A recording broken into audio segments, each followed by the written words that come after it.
नमस्कार। आज मैं हूँ हमारे राजस्थान हाई कोर्ट के ओल्ड प्रीमाइसेस के अंदर, यानी कि जो हमारा जिला कोर्ट है वहां पे स्पेसिफिकली एक रियलिस्टिक अनुभव जो है आपके बीच में आना चाहिए, और वो आज हम करने का प्रयास है जो करेंगे।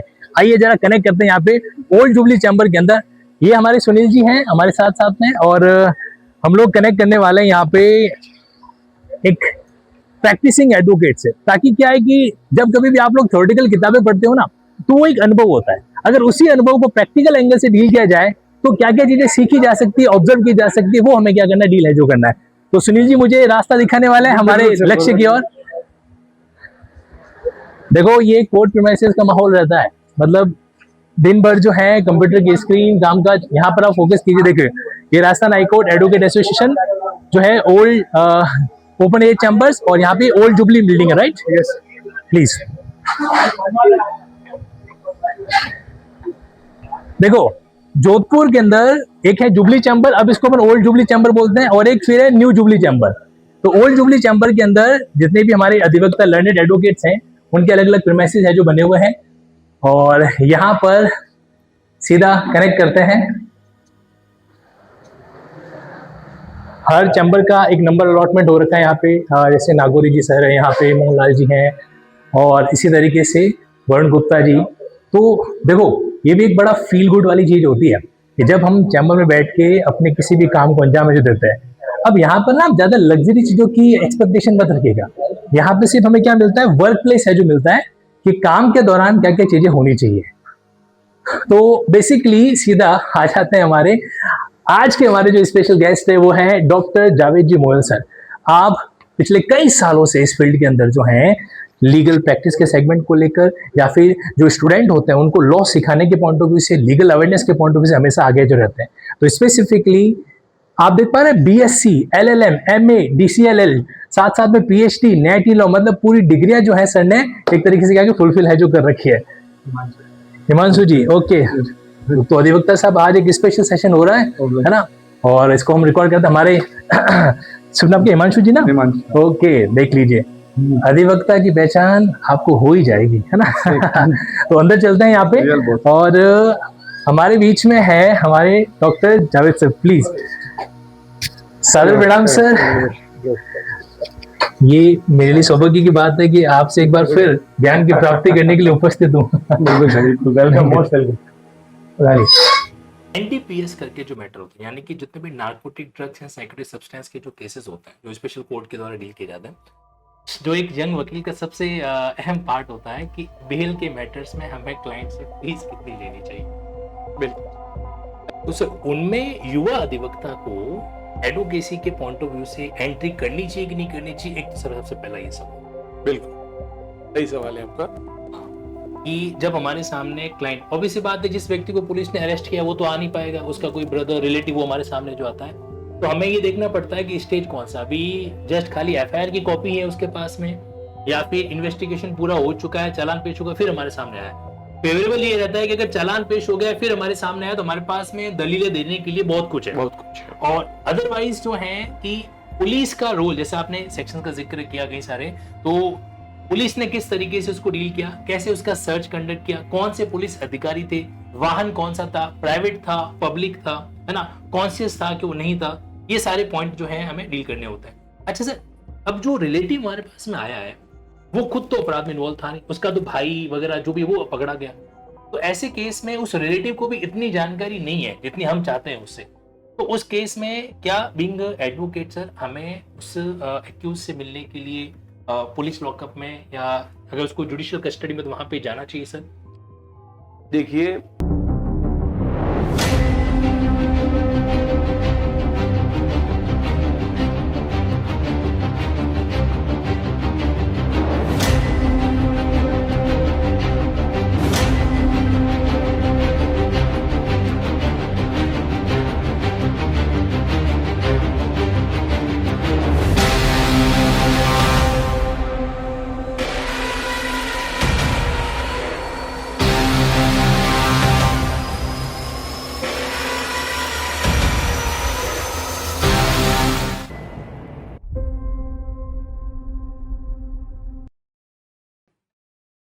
हेलो नमस्कार।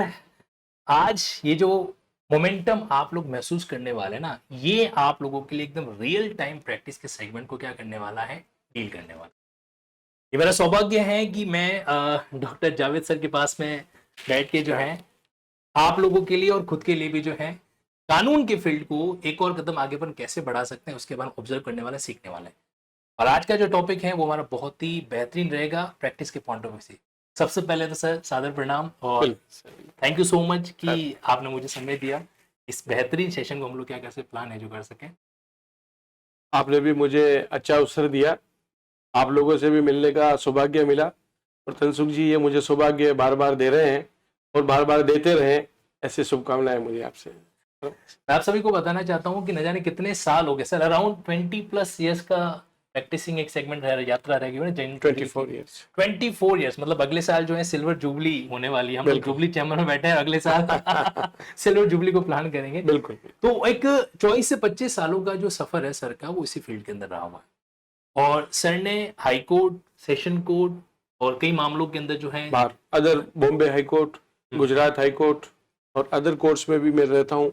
और इस हल्के में जहाँ जैसे जैसलमेर, बाड़मेर, अजमेर, हर जगह, नागौर, मैं उदयपुर, बांसवाड़ा, इस संभाग की और अदर कई संभागों के में जहाँ जहाँ भी सेशन कोर्ट्स हैं और जहाँ जहाँ मामले से बनते हैं, तो मुझे सौभाग्य मिला है कि मैंने पैरवी की है और लोगों को न्याय दिलाया है। That's great, sir. तो सर आज एक स्पेशल मैटर को लेकर मैं आपसे यहाँ पे जो सीखना चाहूँगा। एनडीपीएस करके जो मैटर होते हैं, यानी कि जितने भी नार्कोटिक ड्रग्स हैं, साइकोटिक सब्सटेंस के जो केसेस होते हैं जो स्पेशल कोर्ट के द्वारा डील किए जाते हैं, तो सर उनमें युवा अधिवक्ता को एडवोकेसी के पॉइंट ऑफ व्यू से एंट्री करनी चाहिए कि नहीं करनी चाहिए? एक तो सर सबसे पहला ये सवाल। बिल्कुल सही सवाल है आपका। मतलब being a law graduate, law graduation उसने कंप्लीट कर दी, तो उसके बाद क्या ये फील्ड ऐसा है जो उसके लिए मतलब अडोप्टेबल हो? देखिए, ये उस हर व्यक्ति को जो इस फील्ड में आता है, सबसे पहले तो अपनी योग्यता खुद परखनी चाहिए। ये फील्ड बहुत अच्छा है क्योंकि ये एक विशेष प्रकरण मामले हैं और ऐसे मामले जो कि हमारे समाज के आर्थिक, सामाजिक हर पहलू को प्रभावित करते हैं। अब नया अधिवक्ता जो है, यदि वह इस फील्ड में इच्छुक है तो मैं उससे मोस्ट वेलकम करता हूं कि वो आए और अपनी प्रतिभा को निखारे। कुछ इसमें जो मेरी ओर से दिशा निर्देश हैं और आपके माध्यम से मैं उन नए अधिवक्ता को देना चाहूंगा। तो मेरा सबसे पहला ये उससे अनुभव रहेगा कि मैंने जो अनुभव से सीखा है कि सामान्य अपराध विधि और विशेष अपराध विधि में क्या अंतर है। यदि नया अधिवक्ता आता है तो उसे ये सबसे पहले जानना चाहिए कि सीआरपीसी, आईपीसी और एविडेंस, ये आपराधिक विधि के मूल 3 ग्रंथ हैं। अब इन 3 ग्रंथों के अलावा यदि आप कोई विशेष लॉ आता है जो कि किसी अपराध विशेष से संबंधित है, तो उस आगंतुक को सबसे पहले तो उस सामान्य विधि और विशेष विधि के बीच के अंतर को समझना चाहिए। मतलब क्रिमिनल प्रोसीजर का जनरल सेगमेंट और क्रिमिनल प्रोसीजर का स्पेशल सेगमेंट, ये दोनों चीजों का बाइफर्केशन और डिफरेंस जो है वो एक न्यू कमर्स को होना चाहिए। क्योंकि यहाँ उठने वाला पहला कदम आपको ये जानकारी होना जरूरी है कि सामान्य विधि क्या है और इस विशेष विधि में जिसमें वह कदम रख रहा है उन दोनों में डिफरेंसेस क्या है। Correct sir. अब हमारे यहाँ 2 प्रकार की विधियां हैं, एक है मौलिक विधि, एक है प्रक्रिया विधि, substantive and procedure law. Right sir. अब मौलिक विधि तो आईपीसी है और प्रक्रिया विधि है सीआरपीसी, जिसको हम आप बीएनएसएस और बीएनएस कहते हैं। राइट। इन दोनों में आपको पारंगत तो होना ही होगा। अब उसके साथ आपको ये जो स्पेशल लॉ है जो हमारे कानून निर्माताओं ने हमारे को दिया है, उसमें ऐसा क्या विशेष है, इसमें सब्सटेंटिव लॉ क्या है और प्रोसीजर लॉ क्या है, ये जब तक हमें जानकारी यदि नहीं है अच्छे से, तो मैं नहीं समझता कि हम यहाँ पैरवी करने के लिए। सर क्या मैं ये कह सकता हूँ कि अगर कोई भी बंदा एनडीपीएस के मैटर को डील करना चाहता है तो पहले खुद का जनरल क्रिमिनल प्रोसीजर स्ट्रॉन्ग करे, क्योंकि अगर हमें जनरल बात ही नहीं पता तो स्पेशल बात को कैसे ऑब्जर्व करेंगे और इसकी जो गंभीरता है इस सब्जेक्ट की, उस गंभीरता को आपको समझना होगा कि भाई हमारी विधायिका ने ये स्पेशल लॉ क्यों बनाया करेक्ट सर। और उस स्पेशल लॉ में ऐसा क्या स्पेशल किया जिससे कि अपराध की रोकथाम हो, जिससे कि प्रक्रिया में सुचारूपन आए और स्पीडी ट्रायल हो सके। एग्जैक्टली। तो जैसा सर ने बताया कि अगर हम लोग कभी भी स्पेशल कोर्ट के सामने या स्पेशल माइनर लॉ या स्पेशल क्रिमिनल लॉ की प्रैक्टिस करना चाहते हैं, तो सबसे पहले हमें जो जनरल मेजर लॉज हैं इनका अच्छे से कमांड है जो बनाना चाहिए। ओके। और दूसरी बात जो सर ने बताई कि किसी भी कानून के पीछे का इंटेंशन क्या है। अगर एनडीपीएस की बात करें तो सीधी सी बात है सर कि ताकि जो ये ड्रग्स के मैटर्स हैं, क्योंकि सेंसिटिव और संवेदनशील है सोसाइटी के लिए, तो इन मैटर्स को हमें जल्दी से जल्दी निपटाना भी जरूरी होता है और एक स्पेशल प्रक्रिया के दिन को डील करना भी आवश्यक होता है। सर, अगर कौन सी ऐसी बातें हैं जो इस स्पेशल प्रोसीजर को बिल्कुल ही स्पेशल बनाती है, जनरल में नहीं है? बिल्कुल, सबसे महत्वपूर्ण बात है इसकी सजा, पनिशमेंट। इस अधिनियम का जो ऑब्जेक्ट था वो हमारे विधि निर्माताओं ने ये रखा कि ये ऐसे औषधि मन प्रभावी पदार्थ है जिससे कि समाज का बहुत सा तबका मानसिक रूप से पीड़ित हो जाता है यदि इसका अत्यधिक सेवन कर लिया जाए। तो हमारे विधि निर्माताओं का सबसे पहला उद्देश्य था इस व्यापार को नियंत्रित करना। दूसरा, इसका आर्थिक पहलू भी है, क्योंकि ये जो दवाएं हैं इनके अंतर्राष्ट्रीय बाजार में बहुत ज्यादा कीमत है। तो इस लालच में कोई व्यक्ति व्यापार करता है और ये कानून जो विधि निर्माताओं ने बनाए हैं उसको तोड़ता है, तो जिससे कि भारतीय सरकार को बहुत सी आर्थिक हानि भी रेवेन्यू लॉसेस भी होता है। तो हमारी केंद्र सरकार को सबसे ज्यादा जरूरत होती है कि ऐसे व्यापारों को नियंत्रित करे जिससे हमें आर्थिक नुकसान भी हो रहा है, उसके सामाजिक दुष्प्रभाव भी हमारे सामने आते हैं। मतलब प्रैक्टिकली जिससे जो मैं समझ पा रहा हूँ वो ये है कि एक तो चलो ठीक है, इंसान को हमें प्रोटेक्ट भी करना है, इंसान ऐसा नहीं ड्रग्स लेके सोसाइटी के लिए भी हार्मफुल रहे, खुद के लिए भी हार्मफुल रहे। एक तो इस चीज को रोकना प्रिवेंटिव तरीके से जी, और दूसरा ये हो गया कि सरकार को जो जैसे लाइसेंसिंग होती है इसके अंदर, बिल्कुल, कि आप बिना लाइसेंस के किसी पर्टिकुलर शेड्यूल्ड ड्रग्स वगैरह को सेल आउट है जो नहीं कर सकते जी। तो लाइसेंस के माध्यम से सरकार को एक रेवेन्यू इनकम भी होती है बहुत ज्यादा। हाँ, और तीसरा पहलू है इसके दवाई। जितने भी न्यूरो की जो दवाइयां हैं वो सभी इन्हीं पदार्थों से बनती है। अच्छा, तो ये लाभदायक चीज भी है समाज के लिए। राइट, बिल्कुल, तो सही बात सर। एक चीज मैं जानना चाहता हूँ सर, ये ड्रग्स का मामला है और ये जो शराब के मामले होते हैं, क्या इनको हमें बिल्कुल अलग अलग रखना चाहिए? बिल्कुल अलग है सब। शराब जो है उसका जो मादकता है वो इससे बहुत कम है, और दूसरा ये तो समाज मतलब इंटॉक्सिकेशन इसका नशा आना। ये जो पदार्थ है ये सीधा आपके नर्वस सिस्टम को हिट करता है और आपको अपाहिज तक बना देता है। लकवा आता है आपको, आपके इसके ज्यादा सेवन से आपकी याददाश्त चली जाती है, आप इसके मरीज हो जाते हैं। ओके। और इवन जब तक आप प्रेस्क्राइब डॉक्टर के अंतर्गत इन दवाइयों को भी नहीं लेते हैं और अपने मन मर्जी से यदि आपने दवाइयां ले ली तो भी ये आपको बहुत ज्यादा नुकसानदायक होती है। अब आपने जैसे जिक्र दवाइयां और टैबलेट का किया, तो कई बार ऐसा होता है कि जैसे सिर दर्द हो रहा है, सेराडोन ले ली या ऐसी कोई चीज ले ली, तो वो भी कहीं कि हमारे नर्वस सिस्टम को ही हैम्पर कर रही है, तो क्या ये भी एक तरीके से एनडीपीएस का आइटम है क्या? नहीं, एनडीपीएस के आइटम के लिए इस अधिनियम में एक शेड्यूल बनी हुई है। उस शेड्यूल में जो बताया गया है कि स्वापक औषधियां कौन सी है। स्वापक औषधियों से मायना यह है कि एक शेड्यूल है जिसमें मॉर्फिन हो, जिसमें कि आपके कैनबिस हो, जिसमें कि आपका हम जैसे भांग कहते हैं सामान्य, है ना। तो ये जो तत्व है इन्हीं में से बनी हुई औषधियां जो इनके मिक्सचर होती है, कंपाउंड होते हैं इनके, तो कैनबिस, कोका और अफीम, ये तीन ट्रायंगल है। इन तीनों के जो बाय प्रोडक्ट होते हैं वो दवाइयों के रूप में भी होते हैं और वो सेवन के रूप में भी लोग सीधा उसको सेवन करते हैं, जिसको हम कोकीन, हेरोइन वगैरह वगैरह कई अंतर्राष्ट्रीय नाम देते हैं। अच्छा सर, एक सबसे अहम बात, जो लोग इस तरह के अपराध कर रहे हैं कहीं कि उनका एजेंडा ये है कि चूंकि ये बहुत ही एक पैसा कमाने वाला सेगमेंट है। बिल्कुल, क्या मतलब आप छोटी सी जगह पे अफीम उगा रहे हो, फिर वो अच्छी खासी बिक रही है, अच्छी रेट पे बिक रही है, तो सबसे बड़ा रीजन ऑल ओवर, मतलब कहते हैं ना बाप बढ़ाना भैया, सबसे बड़ा रुपया।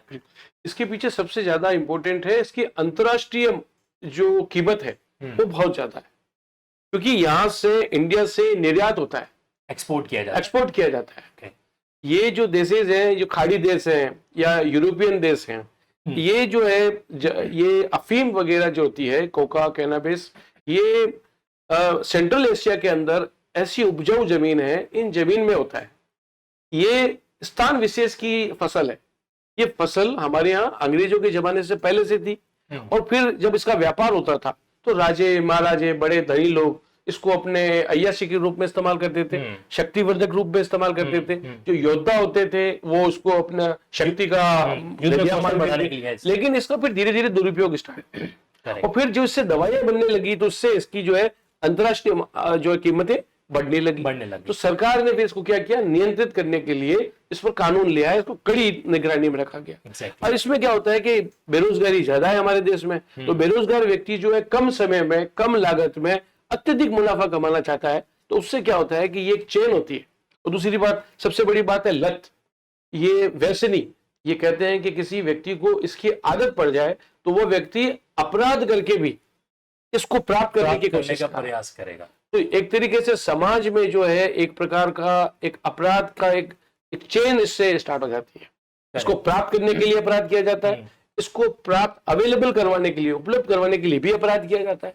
तो एक तरीके से ये जो चेन है ये ऑल ओवर वर्ल्ड अपने आप में एक अस्तित्व रखती है आज के जमाने में। मतलब सर इस तरह के आइटम्स को बनाना, मैन्युफैक्चरिंग, सप्लाई और कंजप्शन सप्लाई तो है ही है। यदि कोई व्यक्ति इसको अपने कब्जे में भी रख रहा है, पोजीशन के अंदर, यस, तो वो भी अपने आप में एक अपराध है, अपराध की श्रेणी के अंदर आ रहा है। यदि पोजीशन में रख रहा है और उसको ट्रेवल करने में भी सहायता कर रहा है तो भी अपराध है।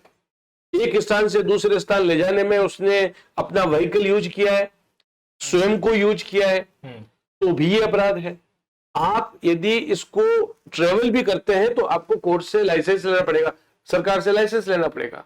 ये एक्ट जो है सेंट्रल एक्ट है और इसकी अथॉरिटी होती है, उससे आप परमिशन लेकर के अपने कब्जे में रख सकते हैं, इसको ट्रेवल कर सकते हैं, इसको यूज कर सकते हैं। यूज करने की भी एक मात्रा है कि इससे ज्यादा आप यूज करेंगे तो आप जो है इसमें अपराधी हो जाएंगे। उसके लिए आपको प्रेस्क्राइब डॉक्टर से आप जो है लेना पड़ेगा, प्रिस्क्रिप्शन लेना पड़ेगा। अच्छा सर, एक बात बताइए, जैसे मान लो मैं एक सिटी से दूसरी सिटी ट्रेवल कर रहा हूँ, मैं जोधपुर से जयपुर जा रहा हूँ अपनी कार में। मेरे एक मित्र ने बोला कि ये एक मेरा पार्सल है, जयपुर किसी को देना है। मैंने गुड फेथ में उसका पार्सल ले लिया, और लेटर स्टेज पे बीच हाईवे के अंदर जो है मेरी गाड़ी की चेकिंग होती है, और वहां पे वो पार्सल पकड़ा जाए तो उसके अंदर ये इस तरह का कोई ड्रग्स निकल जाता है। तो क्या यहाँ पर मैं इसके लिए जवाबदेही हूँ, क्या मैं इसके लिए लायबल ठहराया जाऊंगा? इसके लिए मैं आपको बताना चाहूंगा, चूंकि ये विशेष विधि है, इस विशेष विधि में एक विशेष प्रावधान है कि आप सबकॉन्शियस पोजीशन में है कि नहीं है। यदि ये कॉन्ट्राबैंड आपके पास, आपको जानकारी में होते हुए आपको पता है कि इसमें क्या अपराध, इसमें कौन सा पदार्थ है और ये गैर कानूनी है, और ये जानते हुए यदि आपने उसको ट्रेवल किया है तो ये माना जाएगा कि आपने अपराध किया है। लेकिन ये विशेष विधि ये क्या कहती है, ये कहती है कि यदि आपको जानकारी में भी नहीं है तो आपको ये बात अथॉरिटी को और न्यायालय को साबित करनी पड़ेगी कि आपको पता नहीं है। आपके पक्ष में ये उपधारणा की जाएगी कि आपको पता था। तो ये बात साबित करने का भार न तो प्रोसिक्यूशन के ऊपर है कि वह आपको ये साबित करे कि आपको जानकारी थी या नहीं, ये जानकारी साबित करने का भार कि आपको जानकारी नहीं थी, ये आपके ऊपर है। मतलब कुल मिला के बर्डन जो है वो उस व्यक्ति पर है जिसके पास वो पाया जाता है। मतलब चाहे उसके पास उसने जानबूझकर लिया है, चाहे उसको किसी ने अनजाने में दिया है। मतलब सर यहाँ पे मैं तीन बातें अगर please kindly correct me if I am wrong, कि पहला तो ये कि मेन से प्रिज्यूम की जाएगी कि आपके पास वो चीज पाएगी, इसका मतलब आपका इंटेंट, आपका नॉलेज था, आपको नॉलेज में था कि ये चीज गलत चीज आप लेके जा रहे हो जी। और दूसरा ये कि यहाँ पर जैसे स्पेशल लॉ है, इसके अंदर इनोसेंट नहीं माना जाता है, इसके अंदर अपन को गिल्टी प्रिज्यूम किया जाता है। और तीसरा सर कहा जाता है कि इसमें बेल जनरल रूल नहीं है जी। इसके अंदर जो बेल है वो एक्सेप्शनल है, आपको सामान्यतः तो बेल रिजेक्ट का जो है प्रावधान किया जाएगा। सही। तो क्या तीनों बातें सर करेक्ट है सर एनडीपीएस के मामलों में? देखो, एनडीपीएस एक्ट जो है वो बनाई इसीलिए है कि इस प्रकार की जो भी एक्टिविटी है जो कि समाज को, सरकार को नुकसान पहुंचाती है, उसको पूरी तरीके से प्रोहिबिटेड किया जाए। और इसी प्रोहिबिशन में ये माना गया है कि केंद्र सरकार इसको इतनी सख्ती के साथ लागू करे कि कोई व्यक्ति ये अपराध करने से पहले 1000 बार सोचे। और यदि वह कोई व्यक्ति इवन ये अपराध अपने आप में इसलिए विद्रोह है कि इसमें प्रयास करने का वही दंड है जो अपराध हो जाने का है। करने अटेम्प्ट की भी वही पनिशमेंट है जो कमीशन की इवन दुष्प्रेरण की वही है। यदि कोई इसको करने के लिए उकसाता है किसी को, कोई फाइनेंशियल मदद करता है, तो भी वही है। अब इतनी सख्त कानून। अच्छा, दूसरी बात, मिनिमम सजा, यदि कॉमर्शियल क्वांटिटी से ज्यादा कॉन्ट्राबैंड कोई आदमी अपने पोजीशन में रखता है या परिवहन में कई काम में लेता है, तो उस व्यक्ति को आप ये मान के चले मिनिमम 10 साल और मैक्सिमम 20 साल। यदि इसी व्यक्ति ने, जिसने एक बार अपराध किया है, पकड़ा गया है, ट्रायल चल रही है, दोषी साबित है, दोबारा करता है, तो इससे 1.5 गुना ज्यादा का पनिशमेंट है।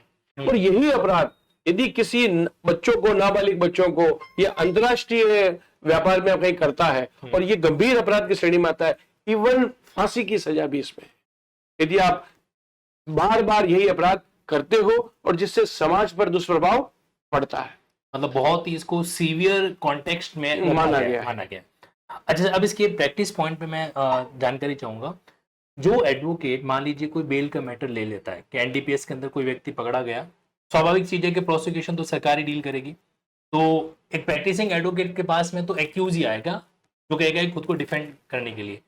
तो उस समय सर सबसे पहले जैसे मान लीजिए मेरे सामने वो क्लाइंट आ गया, उसने बोला कि भाई ऐसा ऐसा मामला है, पुलिस ने मेरे को पकड़ लिया इसके साथ में, तो इनिशियल जो मेरे सवाल जवाब उनसे होने चाहिए उस क्लाइंट से, सर वो जनरली क्या सवाल जवाब होने चाहिए? देखिए, जैसा मैंने आपको पहले भी कहा था कि इन्वेस्टिगेशन के दौरान पुलिस अधिकारियों को इसमें विशेष प्रावधानों का ध्यान रखना चाहिए। तो इन्वेस्टिगेशन के दौरान यदि किसी खामी का आपको ज्ञात होता है, तो सबसे पहले आपको पूछना चाहिए कि ये पोजीशन में किसका था, क्या आपके कॉन्शियस पोजीशन में था कि नहीं था, क्या ये आपकी जानकारी में था, ये जानकारी में किस प्रकार से लाया गया था।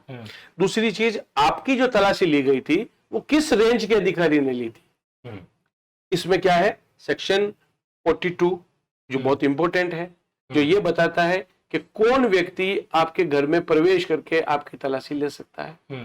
फिर सेक्शन 50 वो ये बताता है कि जब तलाशी ली जाएगी तब वह तलाशी किन किन शर्तों के साथ और किस तरीके से ली जाएगी। तो क्या इन्वेस्टिगेशन ऑफिसर ने जो भी आपको अरेस्ट किया है आपके क्लाइंट को, उसको क्या सेक्शन 50 की सारी कंडीशंस फुलफिल की गई थी? क्या सेक्शन 54 में जो पोजीशंस की जो अपनी अवधारणा है, उस पोजीशन की अवधारणा में आपके पास आप कोई सार्वजनिक स्थान पे थे या निजी स्थान पे थे या किसी सार्वजनिक वाहन पर आप जो है आपका क्लाइंट यात्रा कर रहा था?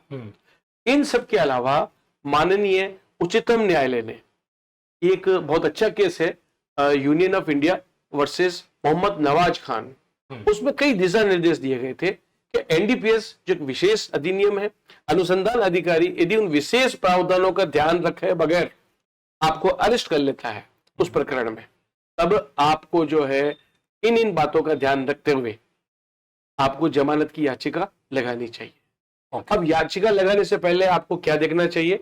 सबसे पहले यदि चालान पेश हो चुका है तो सबसे बढ़िया है, क्योंकि चालान में आपको सारी चीजें पता चल जाती है कि अनुसंधान अधिकारी ने अभी तक क्या किया है और उसमें क्या क्या कमियां हैं। अब चूंकि जब आपके पास में क्लाइंट पहले आता है तब वो आता है केवल एक एफआईआर लेकर के। एफआईआर एक नटशेल होता है, बिल्कुल एक बीज होता है अपराध का। उस एफआईआर से हमें ये जानकारी नहीं होती है कि एक्चुअल के अंदर हमारा जो मुवक्किल है वो किस स्टेज पर है, क्या वह उस वाहन का ड्राइवर है, खलासी है, रजिस्टर्ड ओनर है, या कोई एक एग्रीमेंट करके बैठा है, या कोई ऐसा व्यापारी है जो इसमें आगे पीछे जुड़ा है जिसके निर्देशों के अनुसार कार्य हो रहा है, या कोई व्यसनी है जिसका उपयोग करने वाला है। तो सबसे पहले तो हमें देखना चाहिए कि जो हमारे पास मुवक्किल आया है उस मुवक्किल का खुद का स्टेटस क्या है, वो इस पूरे प्रकरण में क्या है, वो कौन सा उसने लॉ वायलेट किया है जो कि उसके अगेंस्ट में एलिगेशन लगाया गया है। और फिर अनुसंधान में अब क्या स्थिति है, तो अनुसंधान की स्थिति तो बगैर चालान के तो पेश नहीं होता। तो सामान्यतः ये कहा जाता है एनडीपीएस के प्रकरण में कि सबसे पहले तो चालान पेश होने का इंतजार किया जाता है, लेकिन यह एक समस्या और आती है। चालान पेश करने की जो अवधि सामान्य विधि में है उसमें ये ज्यादा है, जस्ट डबल है। उसमें 90 डेज है, जिसमें 90 डेज से जस्ट डबल हो गई, 180 डेज हो गई। लेकिन इन्वेस्टिगेशन कंप्लीट होने के बाद हम जब जमानत लगाते हैं तो उसकी संभावनाएं बहुत ज्यादा अच्छी रहती है। तो सबसे पहले कोशिश ये करनी चाहिए कि यदि आपकी गंभीर आरोप लगे हैं तो सबसे पहले उस चालान पेपर का इंतजार करना चाहिए जिसमें कि सारा कंक्लूजन आ गया है। बिल्कुल सर।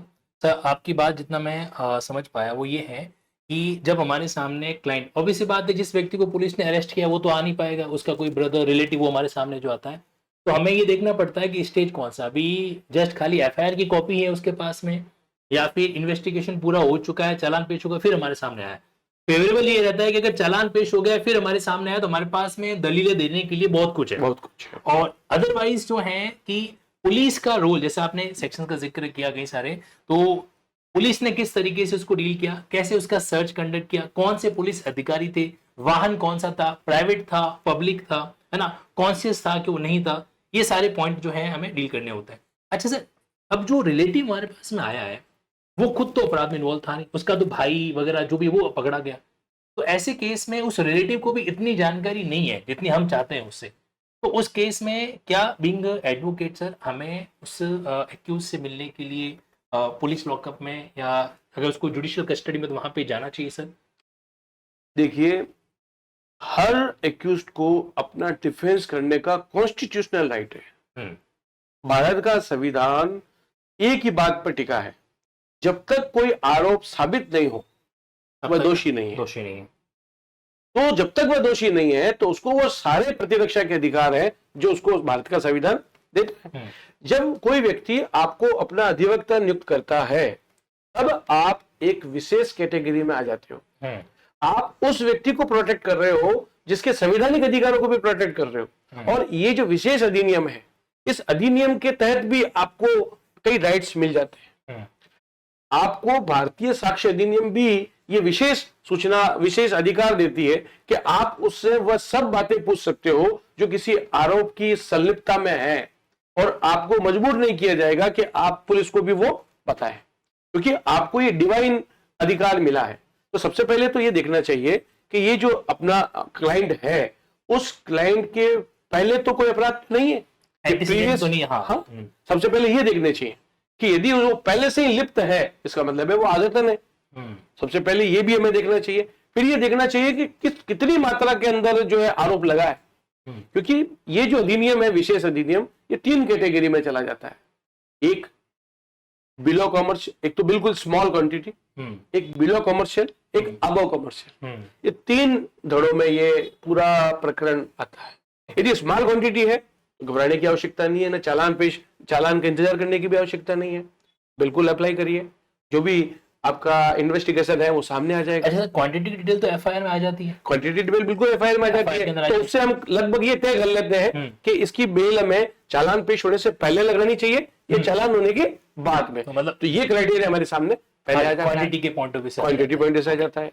फिर पोजेशन पॉइंट ऑफ व्यू आ जाता है, क्योंकि एक ही ऑफेंस में 8-10 लोग इन्वॉल्व रहते हैं, तो किसका कितनी भूमिका है, तो इस भूमिका के आधार पर भी हम बेल लगानी चाहिए या नहीं लगानी चाहिए, ये भी हम डिसाइड कर लेते हैं। तो सर यहाँ पे वो जो वकील है वो उस व्यक्ति से जो जेल में बंद बैठा है उससे जाके मिल सकता है, उसको वो सारी सूचनाएं ले सकता है जो उसको चाहिए प्रोटेक्ट करने। वहां पर उसको पुलिस को कुछ अलग से कागज दिखाने की जरूरत है कि मैं इसका वकील हूँ, मैं उससे मिलना चाहता हूँ? बिल्कुल नहीं, आपका कॉन्स्टिट्यूशनल राइट है आपको जाकर के उस पुलिस अधिकारी से। हाँ, ये जरूर है कि पुलिस अधिकारी अपने कुछ विशेष अधिकार रखता है, लेकिन विशेष अधिकार के साथ साथ उसको उसकी प्रतिरक्षा का अधिकार भी है यदि वो जुडिशियल कस्टडी में है। यदि अभियुक्त पुलिस कस्टडी में है तो उसको ये अधिकार नहीं है, वो इन्वेस्टिगेशन का पार्ट है। और इन्वेस्टिगेशन ऑफिसर उसको इन्वेस्टिगेशन के दौरान जहां जहां जगह ले जा रहा है, वस्तु बरामद कर रहा है, उसके कपड़े बरामद कर रहा है, या उसके लिंक या कोई डॉक्यूमेंट बरामद कर रहा है, तो उस दौरान उसको जो है डिस्टर्ब नहीं कर सकते। लेकिन जब वो पुलिस लॉकअप के अंदर है, नॉट द थॉरो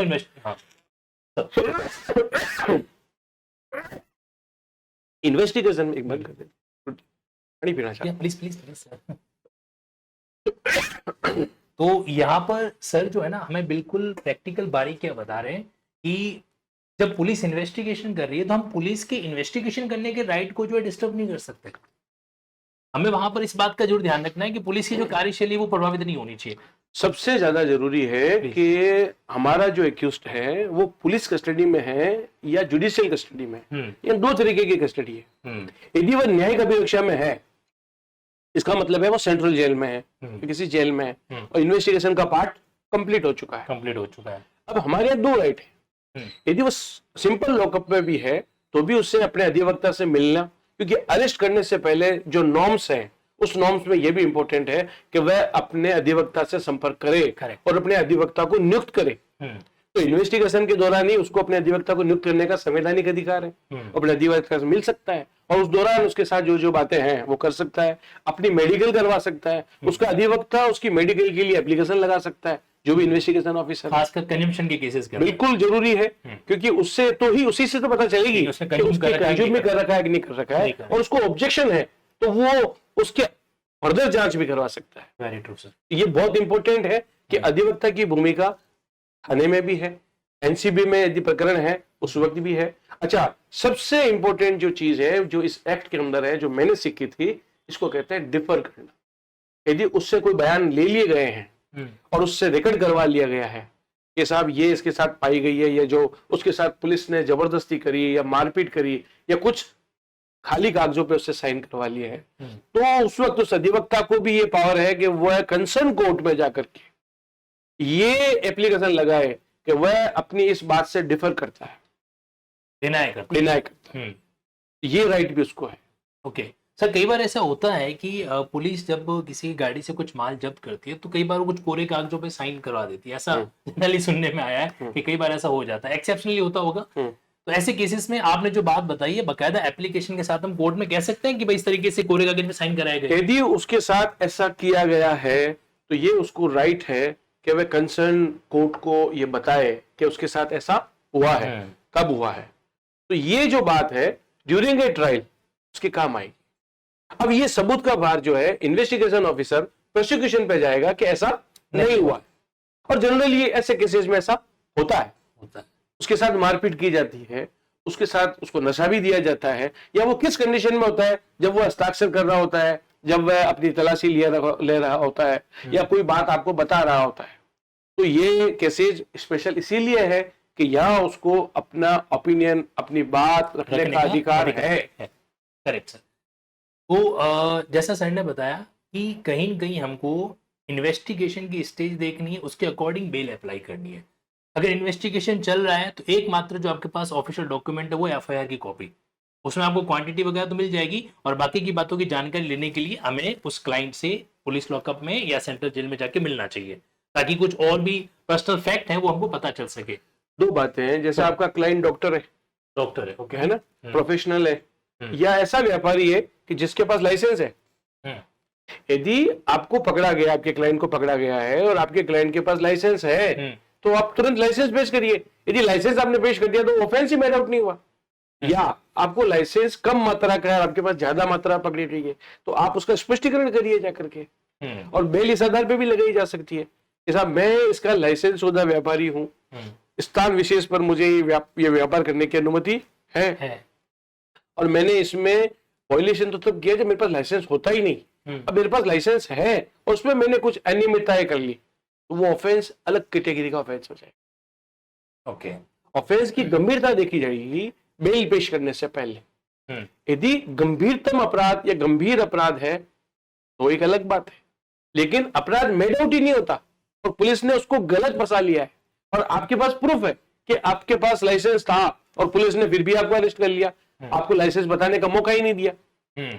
या जिसके पास लाइसेंस था वो आप उसके एम्प्लॉय हो और आपको भी परमिट था, आपको भी परमिशन मिली हुई थी, या उस स्थान विशेष पर आपको ऐसा कार्य करने का लाइसेंस राइट था। Correct sir. तो कुल मिला के 5 ऐसे फैक्टर हो गए। नेचर ऑफ ऑफेंस को ऑब्जर्व हमें करना है। आप पहली बार ऐसा अपराध करते पाए गए हो क्या, पुराना आपका कोई एंटीसीडेंट रहा है क्या, आप लाइसेंसी हो या कंज्यूम करते हुए पकड़े गए हो या अनलॉफुल ट्रेडिंग करते हुए पकड़े गए हो, वो वाला मामला, साथ ही साथ में क्वांटिटी क्या रह गई, ये वाला मामला, और ड्रग्स किस नेचर का है, बिल्कुल ये भी मायने रखेगा। मतलब कैनाबिस है, सारा कुछ ये है कि 3 ही प्रकार के इसमें जो है कंटेन होते हैं।